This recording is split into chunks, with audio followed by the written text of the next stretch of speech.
Te cuento que la Universidad Autónoma de Santo Domingo, fundada en 1538, se considera heredera de la Universidad de Santo Tomás de Aquino, que fue creada mediante la bula papal In Apostolatus Culmine el 28 de octubre de 1538.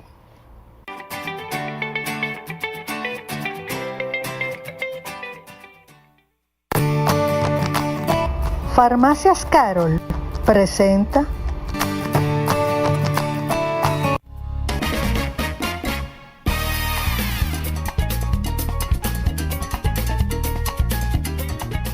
y ya estamos de regreso con ustedes. Qué bueno es recibir a personas que nos vienen a orientar, obviamente, a profesionales que nos distinguen en este programa, como es el caso del doctor Luis Felipe Santana, quien es nutriólogo y viene con un tema muy interesante, además de que es preocupante hoy día. ¿Por qué? Porque vamos a tratar con él lo que es la obesidad y el sobrepeso. Muchos dicen que es lo mismo, pero vamos a ver que él sea quien nos diga si es lo mismo o qué problemas podemos nosotros tener de salud por estar comiendo desmesuradamente.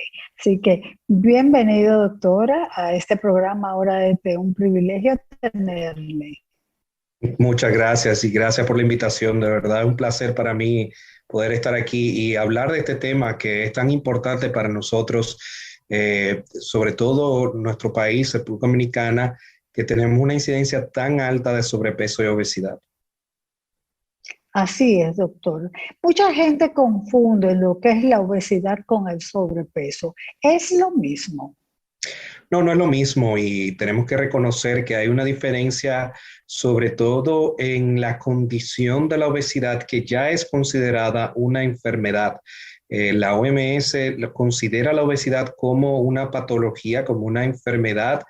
Ya de por sí, sin que el paciente tenga ninguna otra cosa, puede tener complicaciones que se deriven de la obesidad, como el sobrepeso, la hipertensión, cáncer, problemas articulares, carencias nutricionales que se derivan de la obesidad. Pero la obesidad tiene sus signos, tiene forma de cómo diagnosticarla, tiene su tratamiento también y se considera entonces una entidad como tal. El sobrepeso se da cuando nosotros tenemos un índice de masa corporal, que es, vamos a decir, una relación que nosotros usamos entre el peso y la talla, que no es lo único que debemos considerar, pero sí es un dato, vamos a decir, importante. Pero esa relación entre el peso y la talla que nosotros calculamos, lo normal es tenerla de 18.5 a 29.9. Después de 29.9, perdón, después de 24.9 hasta, o sea, de 25 a 29.9, ahí es que estamos hablando del sobrepeso, y después de 30, entonces estamos hablando de obesidad. Entonces, nosotros hacemos esa relación. Tiene que ver también la grasa del individuo, porque no es lo mismo un individuo que tiene mucho peso por músculo que un individuo que tiene mucho peso por grasa. Y la distribución de esa grasa es importante. No es lo mismo una persona que tiene la grasa abdominal, esa grasa dentro del abdomen, que una persona que tiene la grasa mayormente en caderas, que se ve mucho en las mujeres latinas, ¿verdad? Que tienen mucha cadera. No es la misma condición, pero el diagnóstico se hace mayormente por índice de masa corporal, que es esa relación que le mencionaba. Y las consecuencias son diferentes, el manejo es diferente y el tratamiento que tenemos es diferente, porque lo que está sucediendo en el paciente cuando es obeso ya es, hay ciertas repercusiones a nivel aún del cerebro que impactan al individuo. A nivel de las bacterias que tienen el intestino cambian cuando es obesidad. A nivel de la grasa y la distribución de esa grasa, todo eso cambia cuando el paciente tiene esa obesidad. Ya entendí, por eso yo he aclarado mucho, porque yo escuché mucho, muchas personas obesas que tenían problemas con los intestinos, que tenían problemas y tenían que estar utilizando pues pastillas y medicamentos para poder ir al baño, y ya me di cuenta de que ya eso es una situación provocada por la obesidad.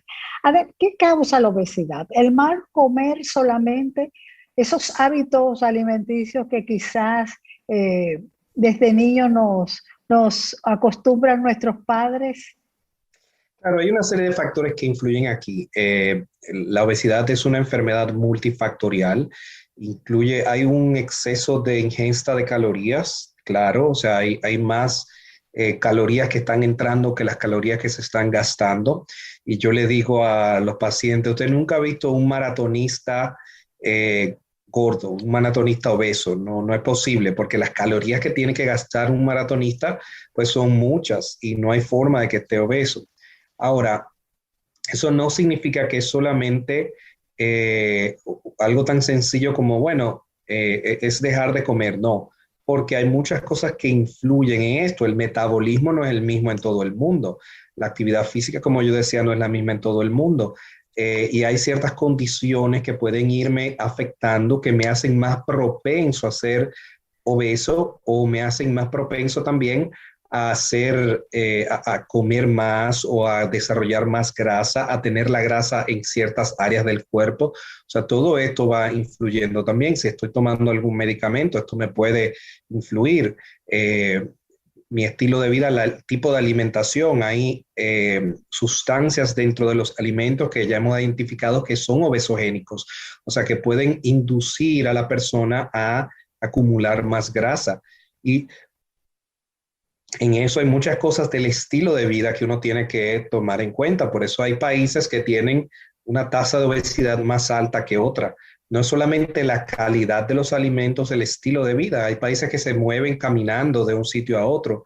Nosotros es muy difícil que nos movamos caminando porque pues llegaríamos sudados a todos lados, pero hay países donde la temperatura es agradable, donde el sol no es tan fuerte y pueden moverse más fácil, pueden ir en bicicleta y hacer actividad física, pero eso no es la realidad nuestra, entonces eso agrava más. Y a eso vamos a tomar en cuenta la calidad de los alimentos, alimentos muy densos en calorías, como esa comida chatarra, esa comida rápida, las frituras, ese tipo de cosas, pues no ayudan. Los químicos que tienen los alimentos procesados o ultraprocesados, esas cosas que vienen ya listas para comer, que muchas veces tienen preservativos, tienen colorantes, tienen emulsificantes, estas cosas agravan también. Y aún los plásticos secretan ciertas sustancias que nosotros llamamos disruptores endocrinos porque bloquean ciertas vías dentro del cuerpo que hacen que uno sea más propenso a padecer de estas cosas. Y si vemos entonces también cosas como el sirope de maíz alto en fructosa que le ponen a muchos de los alimentos procesados, eso hace que acumulemos grasa en el hígado, que acumulemos grasa en todo el cuerpo y que pues nos compliquemos más aún con esto. El público. La obesidad es peligrosa, además de provocar la diabetes. ¿Qué hace con el corazón? Claro, pues la obesidad es muy peligrosa, la obesidad lleva a complicaciones, pero ya de por sí una persona obesa tiene muchas limitaciones, es una persona que aún a nivel social tiene un estigma y sufre mucho por ese estigma social, pero si se va a montar en un avión, quizás no cabe en el asiento, si va a ir a un sitio como una iglesia y tiene un banco o una silla, pues ya es un tema para la persona obesa. También es un tema a la hora de hacer ejercicio, a la hora de moverse. No es lo mismo un paciente obeso que está cargando un peso para poder hacer ejercicio, el daño que le hace a sus articulaciones, pues es bien grave y a la larga eso tiene repercusiones.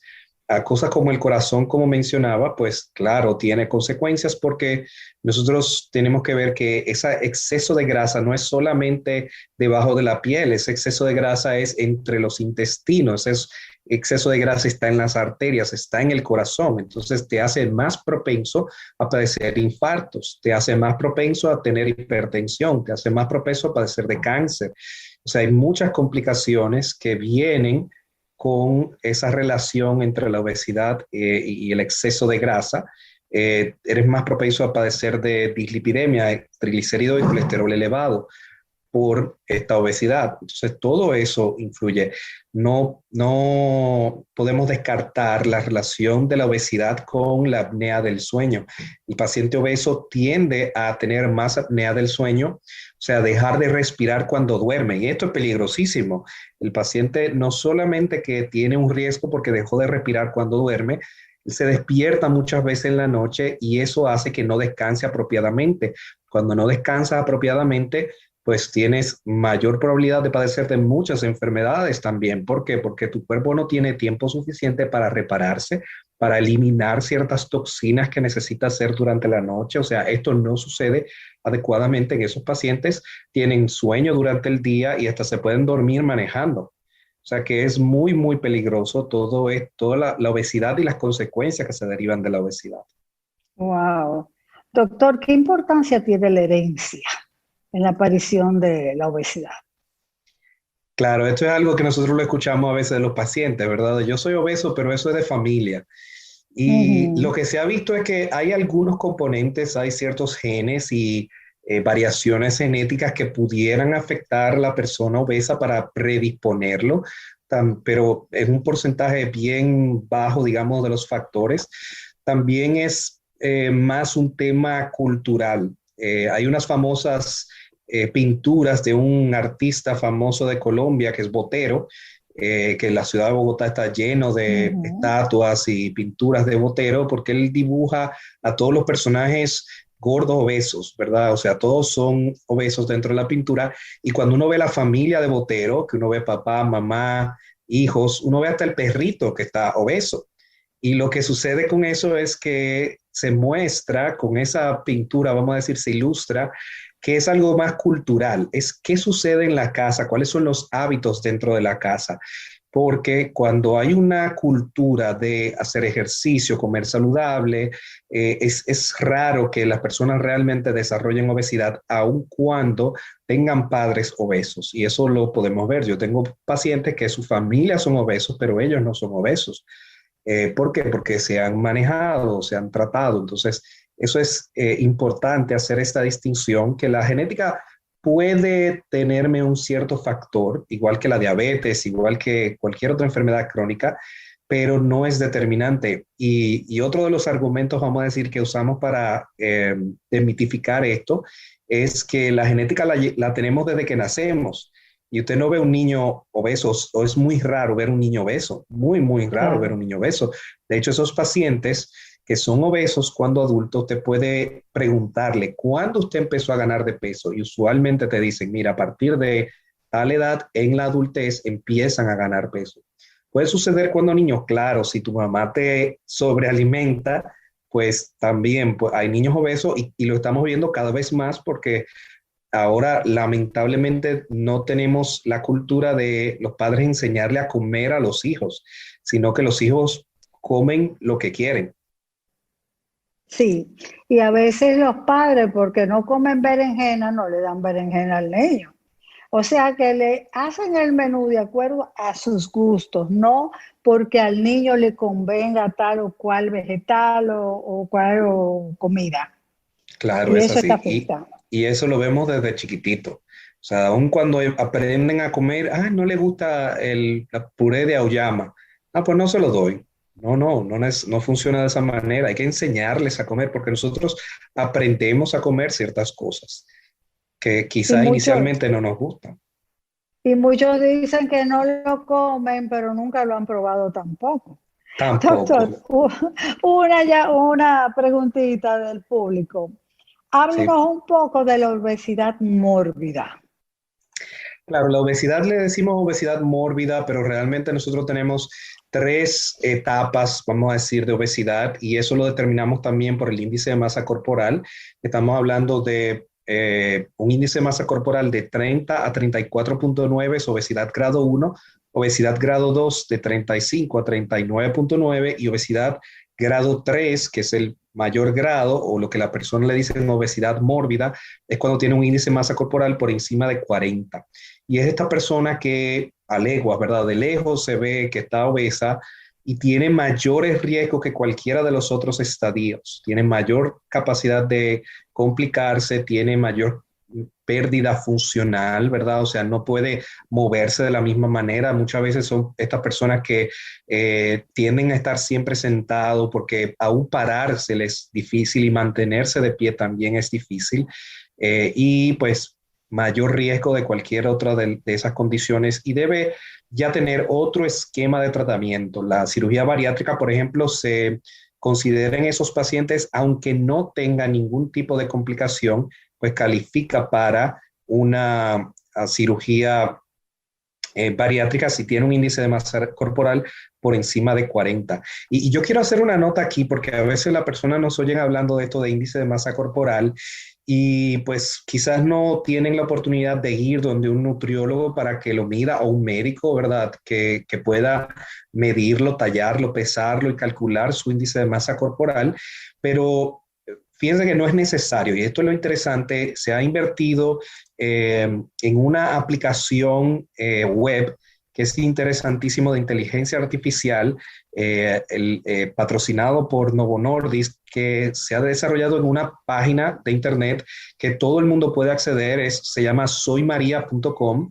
En esa página lo que se hace es que a través de la cámara de la computadora o del celular, todo el mundo en estos días ya tiene un celular inteligente, y a través de esa cámara ellos pueden evaluar la fisionomía, las partes de la cara, ¿ok? Y han correlacionado las partes de la cara con el índice de masa corporal y pueden determinar a partir de la imagen de la cara, se puede determinar si usted está en sobrepeso o en obesidad, lo cual hace que uno tenga una idea más clara de la atención que necesita. O sea, todo el mundo necesita, digamos, algún tipo de ayuda, pero el paciente obeso no logra bajar de peso solo, necesita asistencia médica.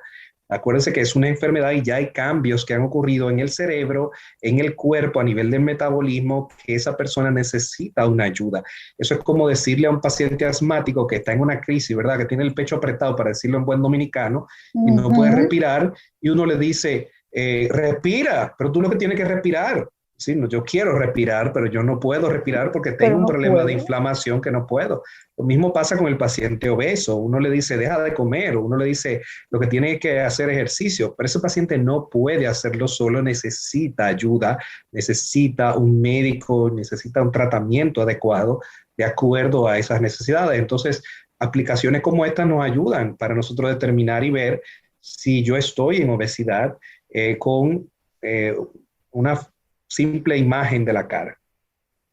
Bariatric.com, usted dijo que se llamaba. Soymaria.com. La inteligencia artificial se le ha dado vamos a decir, un nombre, un personaje, y ese personaje es María. Entonces, soymaria.com, ahí pueden acceder. Perfecto. El tiempo siempre nos traiciona y nos quedamos en pijama, porque aquí yo tengo una pregunta del público. Y es que si la obesidad puede afectar su sexualidad, su fertilidad.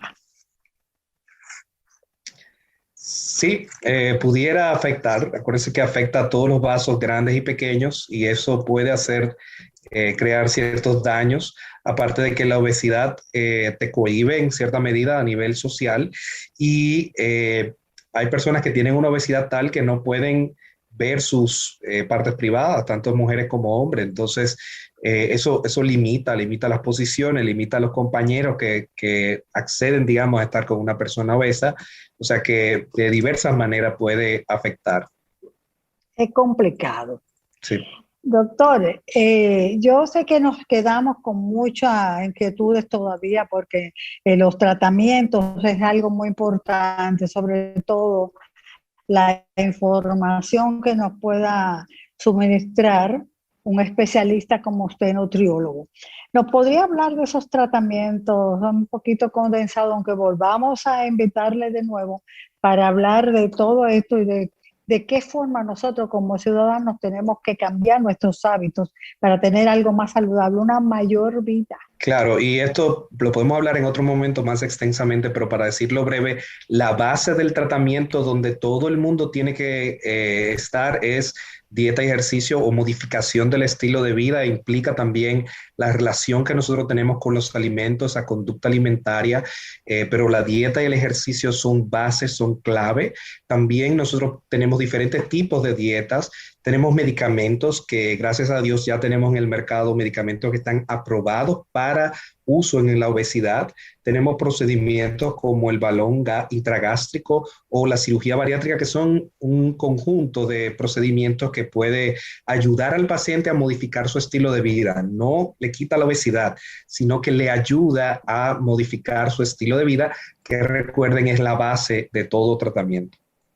Claro que sí, pero vamos a comprometernos, doctor, porque esto no se le puede dar mucha larga, a ver si en la semana próxima podemos hacer un contacto con usted, si su agenda se lo permite, para Claro, seguir hablando de este tema, porque de verdad que es algo que está preocupando mucho. Nos quedamos apenas por la mitad, si es que hay, por decirlo así, y tenemos que hablar de todos esos tratamientos y quienes califican algunos medicamentos que se están usando tan frecuentemente ahora de inyecciones, ese tipo de cosas. Entonces yo me claro. voy a comprometer con usted cuando terminemos la entrevista de poner fecha de una vez, de manera que podamos terminar con este tema e iniciar quizás algunos otros que sean de Claro, utilidad para nosotros. claro que Tenemos, sí. quisiera sus coordenadas, aunque están en pantalla, por favor, díganos su número de contacto y su Instagram para nosotros poder hacer nuestras citas. Claro, pueden llamar al consultorio al 809-368-0220. Estamos en MedicalNet Suite 404 y también pues las redes sociales @dr.luissantana. Me pueden contactar por ahí, hacerme cualquier pregunta que ustedes quieran, que estamos a la orden para ayudar. Y ya contactaremos para seguir hablando de este tema y más. Señor director, vamos a la pausa.